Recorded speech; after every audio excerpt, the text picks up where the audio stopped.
Adventure 3. The Stockbroker's Clerk. Shortly after my marriage, I had bought a connection in the Paddington district. Old Mr. Farquhar, from whom I purchased it, had at one time an excellent general practice, but his age, and an affliction of the nature of St. Vitus's dance from which he suffered, had very much thinned it. The public not unnaturally goes on the principle that he who would heal others must himself be whole, and looks askance at the curative powers of the man whose own case is beyond the reach of his drugs.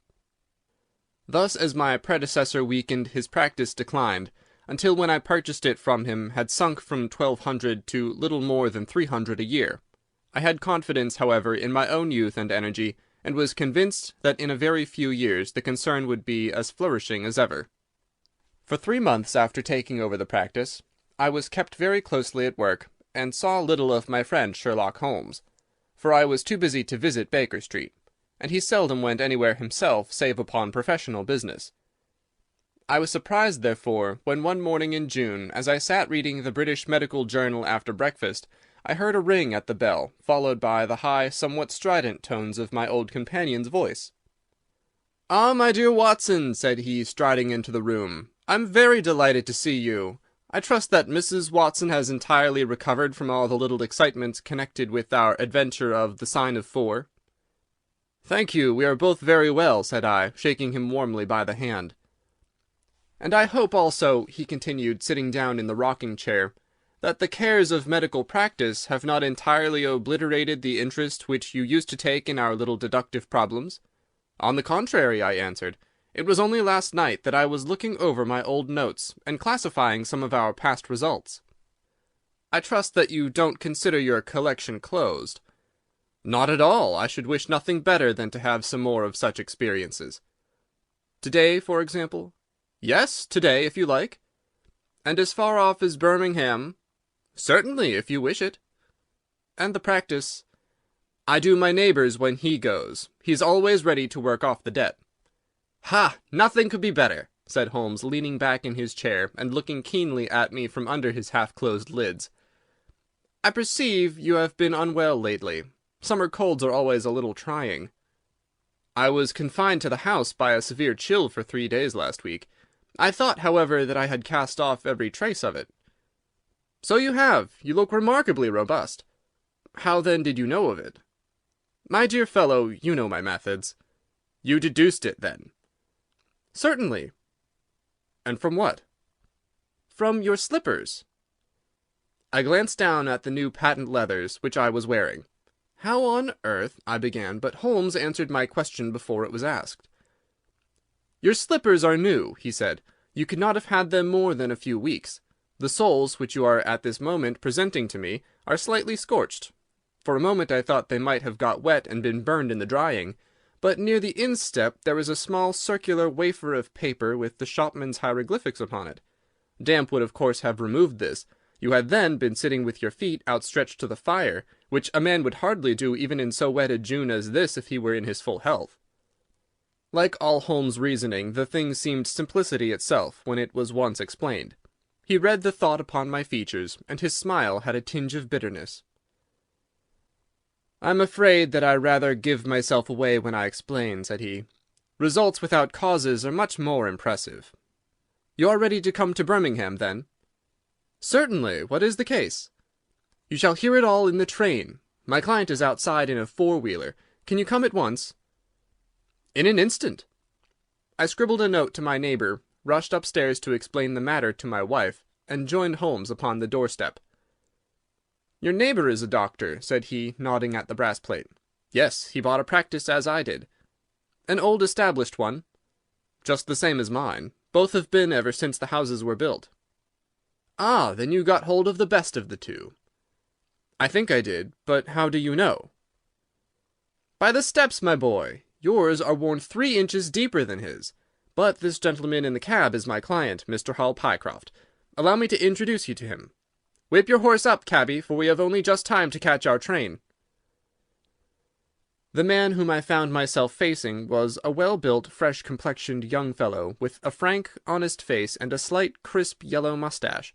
He wore a very shiny top hat and a neat suit of sober black, which made him look what he was, a smart young city man, of the class who have been labelled cockneys, but who give us our crack volunteer regiments, and who turn out more fine athletes and sportsmen than any body of men in these islands. His round ruddy face was naturally full of cheeriness, but the corners of his mouth seemed to me to be pulled down in a half-comical distress. It was not, however, until we were all in a first-class carriage and well started upon our journey to Birmingham, that I was able to learn what the trouble was which had driven him to Sherlock Holmes. "We have a clear run here of 70 minutes," Holmes remarked. "I want you, Mr. Hall Pycroft, to tell my friend your very interesting experience, exactly as you have told it to me, or with more detail if possible. It will be of use to me to hear the succession of events again. It is a case, Watson, which may prove to have something in it, or may prove to have nothing, but which, at least, presents those unusual and outre features which are as dear to you as they are to me. Now, Mr. Pycroft, I shall not interrupt you again." Our young companion looked at me with a twinkle in his eye. "The worst of the story is," said he, "that I show myself up as such a confounded fool. Of course it may work out all right, and I don't see that I could have done otherwise, but if I'd lost my crib and get nothing in exchange, I shall feel what a soft Johnny I've been. I'm not very good at telling a story, Dr. Watson, but it's like this with me. I used to have a billet at Coxon and Woodhouse's, of Draper's Gardens, but they were letting early in the spring through the Venezuelan loan, as no doubt you remember, and came a nasty cropper. I'd been with them 5 years, and old Coxon gave me a ripping good testimonial when the smash came, but of course we clerks were all turned adrift, the 27 of us. I tried here and tried there, but there were lots of other chaps on the same lay as myself, and it was a perfect frost for a long time. I'd been taking £3 a week at Coxon's, and I'd save about 70 of 'em, but I soon worked my way through that, and out of the other end. I was fairly at the end of my tether at last, and could hardly find the stamps to answer the advertisements or the envelopes to stick 'em to. I'd worn out my boots paddling up office stairs, and I seemed just as far from getting a billet as ever. At last I saw a vacancy at Mawson and Williams, the great stockbroking firm in Lombard Street. I dare say E.C. is not much in your line, but I can tell you that this is about the richest house in London. The advertisement was to be answered by letter only. I sent him a testimonial and application, but without the least hope of getting it. Back came an answer by return, saying that if I would appear next Monday, I might take over my new duties at once, provided that my appearance was satisfactory. No one knows how these things are worked. Some people say that a manager just plunges his hand into the heap and takes the first that comes. Anyhow, it was my innings that time, and I don't ever wish to feel better pleased. The screw was £1 a week rise, and the duties just about the same as at Coxon's. And now I come to the queer part of the business. I was in diggings at Hampstead Way, 17 Potter's Terrace. Well, I was sitting doing a smoke that very evening after I had been promised the appointment, when up came my landlady with a card which had Arthur Pinner, financial agent, printed upon it. I had never heard the name before, and could not imagine what he wanted with me, but of course I asked her to show him up. And he walked, a middle-sized, dark-haired, dark-eyed, black-bearded man with a touch of Sheeny about his nose. He had a brisk kind of way with him, and spoke sharply like a man who knew the value of time. "Mr. Hall Pycroft, I believe," said he. "Yes, sir," I answered, pushing a chair towards him. "Lately engaged at Coxon and Woodhouse's?" "Yes, sir." "And now on the staff of Mawson's?" "Quite so." "Well," said he, "the fact is that I have heard some really extraordinary stories about your financial ability. You remember Parker, who used to be Coxon's manager? He can never say enough about it." Of course I was pleased to hear this. I'd always been pretty sharp in the office, but I'd never dreamed that I was talked about in the city in this fashion. "You have a good memory," said he. "Pretty fair," I answered modestly. "Have you kept in touch with the market while you've been out of work?" he asked. "Yes, I read the Stock Exchange list every morning." "Now that shows real application," he cried. "That is the way to prosper. You won't mind my testing you, will you? Let me see. How are air shares?" 106 1/4 to 105 7/8. And New Zealand Consolidated? 104. And British Broken Heels? 7 to 7 6. "Wonderful!" he cried, with his hands up. "This quite fits in with all that I've heard. My boy, you are very much too good to be a clerk in Mawson's." This outburst rather astonished me, as you can think. "Well," said I, "other people don't quite think so much of me as you seem to do, Mr. Pinner. I had a hard enough fight to get this berth, and I'm very glad to have it." "Pooh, man, you should soar above it. You are not in your true sphere. Now I'll tell you how it stands with me. What I have to offer is little enough when measured by your ability, but when compared with Mawson's, it's light to dark. Let me see. When do you go to Mawson's?" "On Monday." "Ha ha! I think I would rise a little sport and flatter that you don't go there at all." "Not go to Mawson's?" "No, sir. By the day you will be the business manager of the Franco-Midland Hardware Company Limited, with 134 branches in the towns and villages of France, not counting one in Brussels and one in San Remo." This took me breath away. "I'd never heard of it," said I. "Very likely not. It's been kept very quiet, for the capital was all privately subscribed, and it's too good a thing to let the public into. My brother Harry Pinner is promoter, and joins the board after allotment as managing director. He knew I was in the swim down there, and asked me to pick up a good man cheap, a young pushing man with a plenty of snap about him. Parker spoke of you, and that brought me here tonight. We can only offer you a beggarly 500 to start with." "500 a year!" I shouted. "Only that at the beginning, but you are to have an overriding commission of 1% on all business done by your agents, and you may take my word for it that this will come to more than your salary." "But I know nothing about hardware." "Tut, my boy, you know about figures." My head buzzed, and I could hardly sit still in my chair, but suddenly a little chill of doubt came upon me. "I must be frank with you," said I. "Mawson only gives me 200, but Mawson is safe. Now really I know so little about your company that—" "Ah, smart, smart!" he cried in a kind of ecstasy of delight. "You're the very man for us. You're not to be talked over, and quite right too. Now here's a note for £100, and if you think that we can do business you may slip it in your pocket as an advance upon your salary." "That is very handsome," said I. "When should I take over my new duties?" "Be in Birmingham tomorrow at 1, said he. "I've a note in my pocket here which you will take to my brother. You will find him at 126B Corporation Street, where the temporary offices of the company are situated. Of course he must confirm your engagement, but between ourselves it will be all right." "Really, I hardly know how to express my gratitude, Mr. Pinner," said I. "Not at all, my boy. You have only got your deserts. There are one or two small things, mere formalities, which I must arrange with you. You have a bit of paper beside you there. Kindly write upon it, 'I am perfectly willing to act as business manager to the Franco-Midland Hardware Company Limited at a minimum salary of £500. I did as he asked, and he put the paper in his pocket. "There is one detail," said he. "What do you intend to do about Mawson's?" "I've forgotten all about Mawson's in my joy. I'll write and resign," said I. "Precisely what I don't want you to do. I had a row over you with Mawson's manager. I had gone up to ask him about you, and he was very offensive, accused me of coaxing you away from the services of the firm, and that sort of thing. At last I fairly lost my temper. 'If you want good men, you should pay him a good price,' said I. 'He would rather have our small price than your big one,' said he. 'I'll lay you a fiver,' said I, 'that when he has me offer you'll never so much as hear from him again.' 'Done,' said he. 'We picked him out of the gutter, and he won't leave us so easily.' Those were his very words." "The impudent scoundrel!" I cried. "I've never so much as seen him in my life. Why should I consider him in any way? I shall certainly not write if you would rather I didn't." "Good, that's a promise," said he, rising from his chair. "Well, I'm delighted to have got so good a man for my brother. Here's your advance of £100, and here's the letter. Make a note to the address, 126B, Corporation Street, and remember that 1 o'clock tomorrow is your appointment. Good night, and may you have all the fortune that you deserve." That's just about all that passed between us, as near as I can remember. You can imagine, Dr. Watson, how pleased I was at such an extraordinary bit of good fortune. I sat up half the night hugging myself over it, and next day I was off to Birmingham in a train that would take me in plenty of time for my appointment. I took my things to a hotel in New Street, and then I made my way to the address which had been given me. It was a quarter of an hour before my time, but I thought that would make no difference. 126B was a passage between two large shops, which led to a winding stone stair from which there were many flats, let as offices to companies or professional men. The names of the occupants were painted at the bottoms of the wall, but there was no such name as the Franco-Midland Hardware Company Limited. I stood for a few minutes with my heart in my boots, wondering whether the whole thing was an elaborate hoax or not, when up came a man and addressed me. He was very like the chap I had seen the night before, the same figure and voice, but he was clean-shaven, and his hair was lighter. "Are you Mr. Hall Pycroft?" he asked. "Yes," I said. "Oh, I was expecting you, but you were a trifle before your time. I had a note from my brother this morning, in which he sang your praises very loudly." "I was just looking for the offices when you came."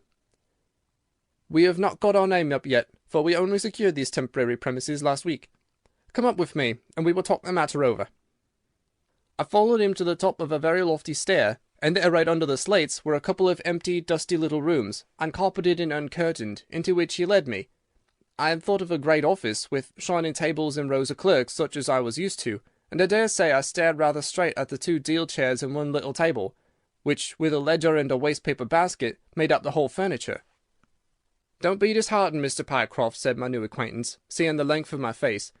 "Rome was not built in a day, and we have lots of money at our backs, though we don't cut much dash yet in offices. Pray sit down and let me have your letter." I gave it to him, and read it over very carefully. "You seem to have made a vast impression upon my brother Arthur," said he, "and I know that he's a pretty shrewd judge. He swears by London, you know, and I by Birmingham, but this time I shall follow his advice. Pray consider yourself definitely engaged." "What are my duties?" I asked. "You will eventually manage the great depot in Paris, which will pour a flood of English crockery into the shops of 134 agents in France. The purchase will be completed in a week, and meanwhile you will remain in Birmingham and make yourself useful." "How?" For answer he took a big red book out of a drawer. "This is a directory of Paris," said he, "with the trades after the names of the people. I want you to take it home with you, and to mark off all the hardware sellers with their addresses. It would be of the greatest use to me to have 'em." "Surely there are classified lists," I suggested. "Not reliable ones. Their system is different from ours. Stick at it, and let me have the list by Monday at 12. Good day, Mr. Pycroft. If you continue to show zeal and intelligence, you'll find the company a good master." I went back to the hotel with the big book under my arm, and with very conflicting feelings in my breast. On the one hand, I was definitely engaged, and had £100 in my pocket. On the other, the look of the offices, the absence of name on the wall, and other of the points which would strike a business man, had left a bad impression as to the position of my employers. However, come what might, I had my money, so I settled down to my task. All Sunday I was kept hard at work, and yet by Monday I had only got as far as H. I went round to my employer, found him in the same dismantled kind of room, and was told to keep at it until Wednesday, and then come again. On Wednesday I was still unfinished, so I hammered away until Friday, that is yesterday. Then I brought it round to Mr. Harry Pinner. "Thank you very much," said he. "I fear that I underrated the difficulty of the task. This list will be of very material assistance to me." "It took some time," said I. "And now," said he, "I want you to make a list of the furniture shops, for they all sell crockery." "Very good. And you can come up to-morrow evening at 7 and let me know how you are getting on. Don't overwork yourself. A couple of hours at Day's Music Hall in the evening would do you no harm after your labours."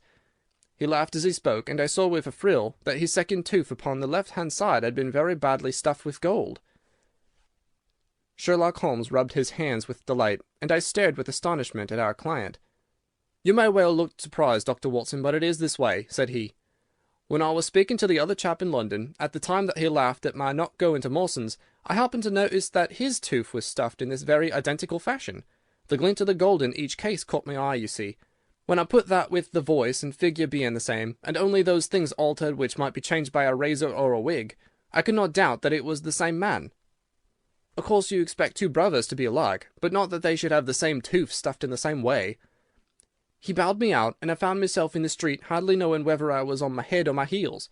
Back I went to my hotel, put my head in a basin of cold water, and tried to think it out. Why had he sent me from London to Birmingham? Why had he got there before me? And why had he written a letter from himself to himself? It was altogether too much for me, and I could make no sense of it. And then it suddenly struck me that what was dark to me might be very light to Mr. Sherlock Holmes. I had just time to get up to town by the night train to see him this morning, and to bring you both back with me to Birmingham." There was a pause after the stockbroker's clerk had concluded his surprising experience. Then Sherlock Holmes cocked his eye at me, leaning back on the cushions with a pleased and yet critical face, like a connoisseur who has just taken his first sip of a Comet vintage. "Rather fine, Watson, is it not?" said he. "There are points in it which please me. I think that you will agree with me that an interview with Mr. Arthur Harry Pinner in the temporary offices of the Franco-Midland Hardware Company Limited would be a rather interesting experience for both of us." "But how can we do it?" I asked. "Oh, easily enough," said Hall Pycroft cheerily. "You are 2 friends of mine who are in want of a billet, and what could be more natural than that I should bring you both round to the managing director?" "Quite so, of course," said Holmes. "I should like to have a look at the gentleman, and see if I can make anything of his little game. What qualities have you, my friend, which would make your services so valuable?"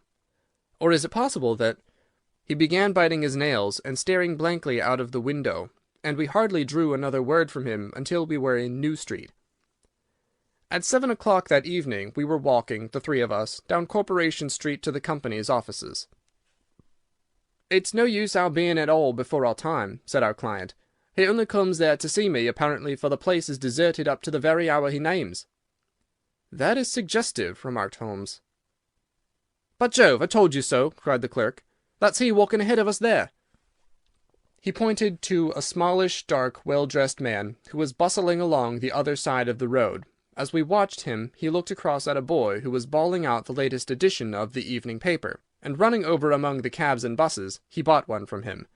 Then, clutching it in his hand, he vanished through a doorway. "There he goes!" cried Hall Pycroft. "These are the company's offices into which he has gone. Come with me, and I'll fix it up as easily as possible." Following his lead, we ascended 5 stories until we found ourselves outside a half-opened door, at which our client tapped. A voice within bade us enter, and we entered a bare, unfurnished room such as Hall Pycroft had described. At the single table sat the man whom we had seen in the street, with his evening paper spread out in front of him, and as he looked up at us, it seemed to me that I had never looked upon a face which bore such marks of grief, and of something beyond grief, of a horror such as comes to few men in a lifetime. His brow glistened with perspiration. His cheeks were of the dull, dead white of a fish's belly, and his eyes were wild and staring. He looked at his clerk as though he failed to recognize him, and I could see by the astonishment depicted upon our conductor's face that this was by no means the usual appearance of his employer. "You look ill, Mr. Pinner," he exclaimed. "Yes, I am not very well," answered the other, making obvious efforts to pull himself together, and licking his dry lips before he spoke. "Who are these gentlemen whom you have brought with you?" "One is Mr. Harris of Bermondsey, and the other is Mr. Price of this town," said our clerk glibly. "They are friends of mine and gentlemen of experience, but they have been out of a place for some little time, and they hoped that perhaps you might find an opening for them in the company's employment." Very possibly," cried Mr. Pinner with a ghastly smile. "Yes, I have no doubt that we shall be able to do something for you. What is your particular line, Mr. Harris?" "I am an accountant," said Holmes. "Ah, yes, we shall want something of the sort. And you, Mr. Price?" "A clerk," said I. "I have every hope that the company may accommodate you. I will let you know about it as soon as we come to any conclusion. And now I beg that you will go. For God's sake, leave me to myself!" These last words were shot out of him, as though the constraint which he was evidently setting upon himself had suddenly and utterly burst asunder. Holmes and I glanced at each other, and Hall Pycroft took a step towards the table. "You forget, Mr. Pinner, that I am here by appointment to receive some directions from you," said he. "Certainly, Mr. Pycroft, certainly," the other resumed in a calmer tone. "You may wait here a moment, and there is no reason why your friends should not wait with you. I will be entirely at your service in 3 minutes, if I might trespass upon your patience so far." He rose with a very courteous air, and bowing to us, he passed out through a door at the farther end of the room, which he closed behind him. "What now?" whispered Holmes. "Is he giving us the slip?" "Impossible," answered Pycroft. "Why so?" "That door leads into an inner room." "There is no exit?" "None." "Is it furnished?" "It was empty yesterday." "Then what on earth can he be doing? There is something which I don't understand in this manner. If ever a man was 3 parts mad with terror, that man's name is Pinner. What can have put the shivers on him?" "He suspects that we are detectives," I suggested. "That's it," cried Pycroft. Holmes shook his head. He did not turn pale. He was pale when we entered the room, said he. "It is just possible that—" His words were interrupted by a sharp rat-tat from the direction of the inner door. "What the deuce is he knocking at his own door for?" cried the clerk. Again, and much louder, came the rat-tat-tat. We all gazed expectantly at the closed door. Glancing at Holmes, I saw his face turn rigid, and he leaned forward in intense excitement. Then suddenly came a low guggling, gargling sound, and a brisk drumming upon woodwork. Holmes sprang frantically across the room, and pushed at the door. It was fastened on the inner side. Following his example, we threw ourselves upon it with all our weight. One hinge snapped, then the other, and down came the door with a crash. Rushing over it, we found ourselves in the inner room. It was empty. But it was only for a moment that we were at fault. At one corner, the corner nearest the room which we had left, there was a second door. Holmes sprang to it and pulled it open. A coat and waistcoat were lying on the floor, and from a hook behind the door, with his own braces round his neck, was hanging the managing director of the Franco-Midland Hardware Company. His knees were drawn up, his head hung at a dreadful angle to his body, and the clatter of his heels against the door made the noise which had broken in upon our conversation. In an instant I had caught him around the waist, and held him up while Holmes and Pycroft untied the elastic bands, which had disappeared between the livid creases of skin. Then we carried him into the other room, where he lay with a clay-coloured face, puffing his purple lips in and out with every breath, a dreadful wreck of all that he had been but 5 minutes before.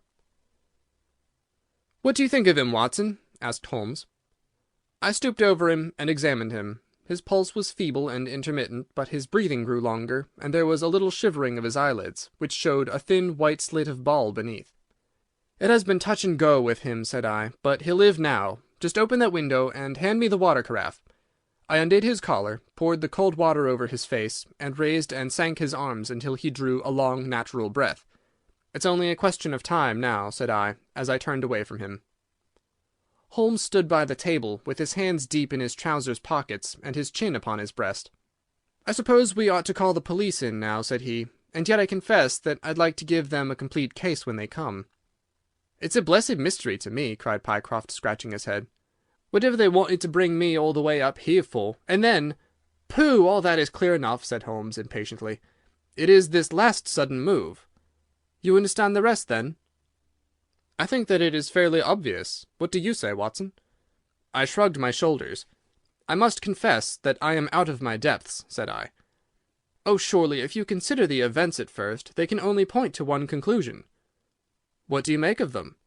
"Well, the whole thing hinges upon 2 points. The first is the making of Pycroft write a declaration by which he entered the service of this preposterous company. Do you not see how very suggestive that is?" "I am afraid I miss the point." "Well, why did they want him to do it? Not as a business matter, for these arrangements are usually verbal, and there was no earthly business reason why this should be an exception. Don't you see, my young friend, that they were very anxious to obtain a specimen of your handwriting, and had no other way of doing it?" "And why?" "Quite so. Why? When we answered that, we have made some progress with our little problem. Why? There can be only one adequate reason. Someone wanted to learn to imitate your writing, and had to procure a specimen of it first. And now, if we pass on to the second point, we find that each throws light upon the other. That point is the request made by Pinner that you should not resign your place, but should leave the manager of this important business in the full expectation that a Mr. Hall Pycroft, whom he had never seen, was about to enter the office upon the Monday morning." "My God!" cried our client, "what a blind beetle I've been!" "Now you see the point about the handwriting. Suppose that someone turned up in your place who wrote a completely different hand from that in which you had applied for the vacancy. Of course, the game would have been up. But in the interval the rogue had learned to imitate you, and his position was therefore secure, and I presume that nobody in the office has ever set eyes upon you." "Not a soul," groaned Hall Pycroft. "Very good. Of course it was of the utmost importance to prevent you from thinking better of it, and also to keep you from coming into contact with anyone who might tell you that your double was at work in Mawson's office. Therefore they gave you a handsome advance on your salary, and ran you off to the Midlands, where they gave you enough work to do to prevent your going to London, where you might have burst their little game up. That is all plain enough." "But why should this man pretend to be his own brother?" "Well, that is pretty clear also. There are evidently only 2 of them in it. The other is impersonating you at the office. This one acted as your engager, and then found that he could not find you an employer without admitting a third person into his plot. That he was most unwilling to do. He changed his appearance as far as he could, and trusted that the likeness, which you could not fail to observe, would be put down to a family resemblance. But for the happy chance of the gold stuffing, your suspicions would probably never have been aroused." Hall Pycroft shook his clinched hands in the air. "Good Lord!" he cried. "While I've been fooled in this way, what has this other Hall Pycroft been doing at Mawson's? What shall we do, Mr. Holmes? Tell me what to do." "We must wire to Mawson's." "They shut at 12 on Saturdays." "Never mind. There may be some doorkeeper or attendant." "Ah, yes, they keep a permanent guard there on account of the value of the securities that they hold. I remember hearing it talked of in the city." "Very good. We shall wire to him and see if all is well, and if a clerk of your name is working there. That is clear enough, but what is not so clear is why at sight of us one of the rogues should instantly walk out of the room and hang himself." "The paper," croaked a voice behind us. The man was sitting up, blanched and ghastly, with returning reason in his eyes, and hands which rubbed nervously at the broad red band which still encircled his throat. "The paper, of course!" yelled Holmes in a paroxysm of excitement. "Idiot that I was! I thought so much of our visit that the paper never entered my head for an instant. To be sure, the secret must be there." He flattened it out upon the table, and a cry of triumph burst from his lips. "Look at this, Watson!" he cried. "It is a London paper, an early edition of the Evening Standard. Here is what we want. Look at the headlines. 'Crime in the City. Murder at Mawson and Williams. Gigantic attempted robbery. Capture of the criminal.' Here, Watson, we are all equally anxious to hear it, so kindly read it aloud to us." It appeared from its position in the paper to have been the one event of importance in town, and the account of it ran in this way. A desperate attempt at robbery, culminating in the death of one man and the capture of the criminal, occurred this afternoon in the city. For some time back, Mawson and Williams, the famous financial house, have been the guardians of securities which amount in the aggregate to a sum of considerably over £1,000,000. So conscious was the manager of the responsibility which devolved upon him in consequence of the great interests at stake, that safes of the very latest construction have been employed, and an armed watchman has been left day and night in the building. It appears that last week a new clerk named Hall Pycroft was engaged by the firm. This person appears to have been none other than Beddington, the famous forger and cracksman, who, with his brother, had only recently emerged from a 5 years' spell of penal servitude. By some means which are not yet clear, he succeeded in winning, under a false name, this official position in the office, which he utilized in order to obtain moulding of various locks and a thorough knowledge of the position of the strong-room and the safes. It is customary at Mawson's for the clerks to leave at midday on Saturday. Sergeant Tucson of the city police was somewhat surprised, therefore, to see a gentleman with a carpet-bag come down the steps at 20 minutes past 1. His suspicions being aroused, the sergeant followed the man, and with the aid of Constable Pollock succeeded, after a most desperate resistance, in arresting him. It was at once clear that a daring and gigantic robbery had been committed. Nearly £100,000 worth of American railway bonds, with a large amount of scrip in mines and other companies, was discovered in the bag. On examining the premises, the body of the unfortunate watchman was found doubled up and thrust into the largest of the safes, where it would not have been discovered until Monday morning had it not been for the prompt action of Sergeant Tucson. The man's skull had been shattered by a blow from a poker delivered from behind. There could be no doubt that Beddington had obtained entrance by pretending that he had left something behind him, and having murdered the watchman, rapidly rifled the large safe, and then made off with his booty. His brother, who usually works with him, has not appeared in this job as far as can at present be ascertained, although the police are making energetic inquiries as to his whereabouts. "Well, we may save the police some little trouble in that direction," said Holmes, glancing at the haggard figure huddled up by the window. "Human nature is a strange mixture, Watson. You see that even a villain and murderer can inspire such affection that his brother turns to suicide when he learns that his neck is forfeited. However, we have no choice as to our action. The doctor and I will remain on guard, Mr. Pycroft, if you will have the kindness to step out for the police." End of Adventure 3. The Stockbroker's Clerk.